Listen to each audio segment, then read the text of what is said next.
오늘은 신명기 27장 11절부터 26절까지 말씀입니다. 11절부터 15절까지 읽겠습니다. 모세가 그날 백성에게 명령하여 이르되 너희가 요단을 건넌 후에 시므온과 레위와 유다와 이사갈과 요셉과 베냐민은 백성을 축복하기 위하여 그리심산에 서고 르우벤과 갓과 아셀과 스불론과 단과 납달리는 저주하기 위하여 에발산에 서고 레위 사람은 큰 소리로 이스라엘 모든 사람에게 말하여 이르기를 장색의 손으로 조각하였거나 부어 만든 우상은 여호와께 가증하니 그것을 만들어 은밀히 세우는 자는 저주를 받을 것이라 할 것이요 모든 백성은 응답하여 말하되 아멘 할지니라. 아멘. 이스라엘 백성이 가나안 땅에 들어가기 전 매우 강력한 저주의 말씀이 선포되는데 그 장소를 그리심산과 에발산이라고 알려줍니다. 그리심산과 에발산은 해발 800m 정도 되는 나지막한 높이에 서로 마주보고 있는 산입니다.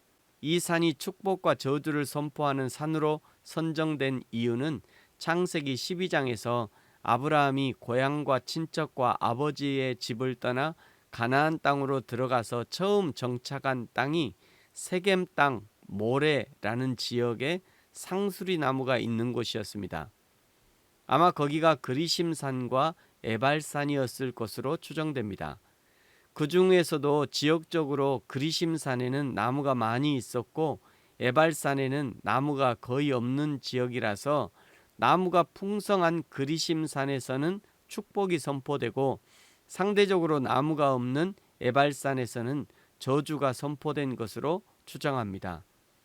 모세가 두 산에 각각 6지파씩 나누어 서도록 하고 레위인 제사장이 큰 소리로 저주를 선포하는 것이 오늘 내용입니다. 먼저 15절에 우상을 세우는 자는 저주를 받을 것이라 선포하고 그리고 모든 백성은 응답하여 말하되 아멘 하라고 요청합니다. 제사장이 아멘 하라고 요청하는 것을 보니 그 내용이 결코 아멘 하기 쉽지 않은 내용임이 분명합니다. 뿐만 아니라 인간의 본능을 거스르는 내용임이 틀림없습니다. 그러니 더욱 믿음으로 아멘 해야 하는 것이죠. 16절 부모를 경홀히 여기는 자는 저주를 받을 것이다. 모든 백성은 아멘 해야 합니다. 17절 이웃의 경계표를 옮기는 자는 저주를 받을 것이다. 타인의 재산권을 침범하는 행위는 용서받지 못한다는 것입니다. 모든 백성은 아멘 해야 합니다. 18절 맹인에게 길을 잃게 하는 자는 저주를 받을 것이고 19절 객이나 고아나 과부의 송사를 억울하게 하면 저주를 받을 것이다. 약자를 보호하지 않는 자들에 대한 심판을 말씀하시는 것이죠. 모든 백성은 아멘 해야 합니다.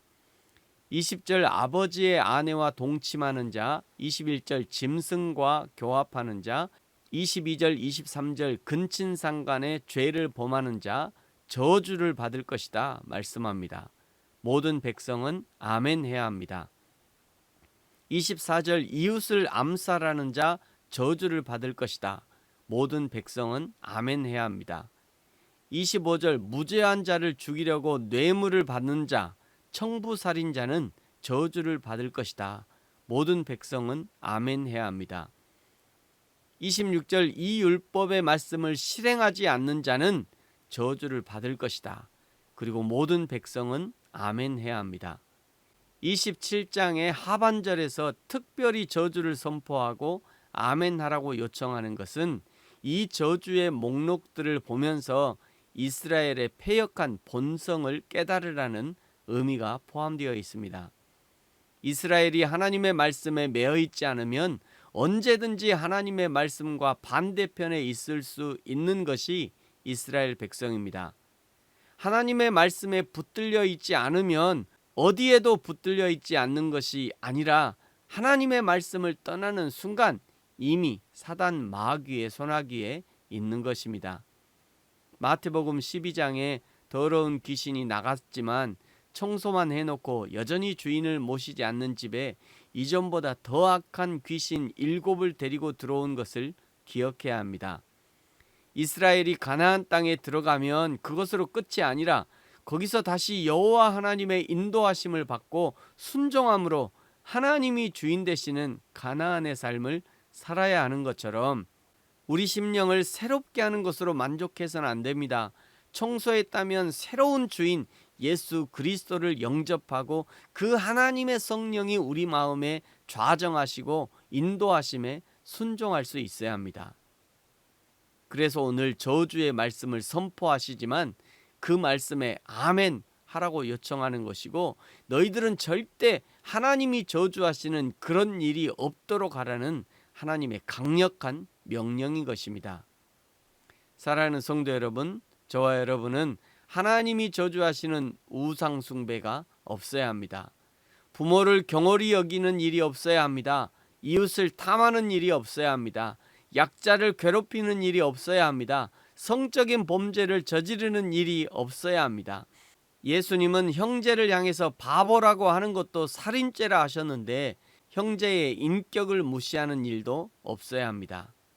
그리하여 하나님의 축복으로 가득한 인생이 되어지기를 예수님의 이름으로 축복합니다. 아멘. 기도하겠습니다.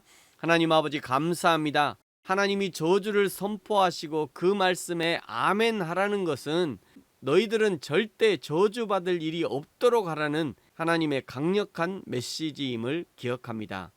우리는 절대로 하나님의 뜻과 반대되는 일을 행하지 않게 하시고 오직 하나님의 뜻에 합당한 삶을 살 수 있도록 축복하여 주옵소서. 감사합니다. 예수님의 이름으로 기도합니다. 아멘. 하늘에 계신 우리 아버지여, 이름이 거룩히 여김을 받으시오며 나라가 임하시오며 뜻이 하늘에서 이루어진 것 같이 땅에서도 이루어지이다. 오늘 우리에게 일용할 양식을 주시옵고 우리가 우리에게 죄 지은 자를 사하여 준 것 같이 우리 죄를 사하여 주시옵고 우리를 시험에 들게 하지 마시옵고 다만 악에서 구하시옵소서. 나라와 권세와 영광이 아버지께 영원히 있사옵나이다. 아멘.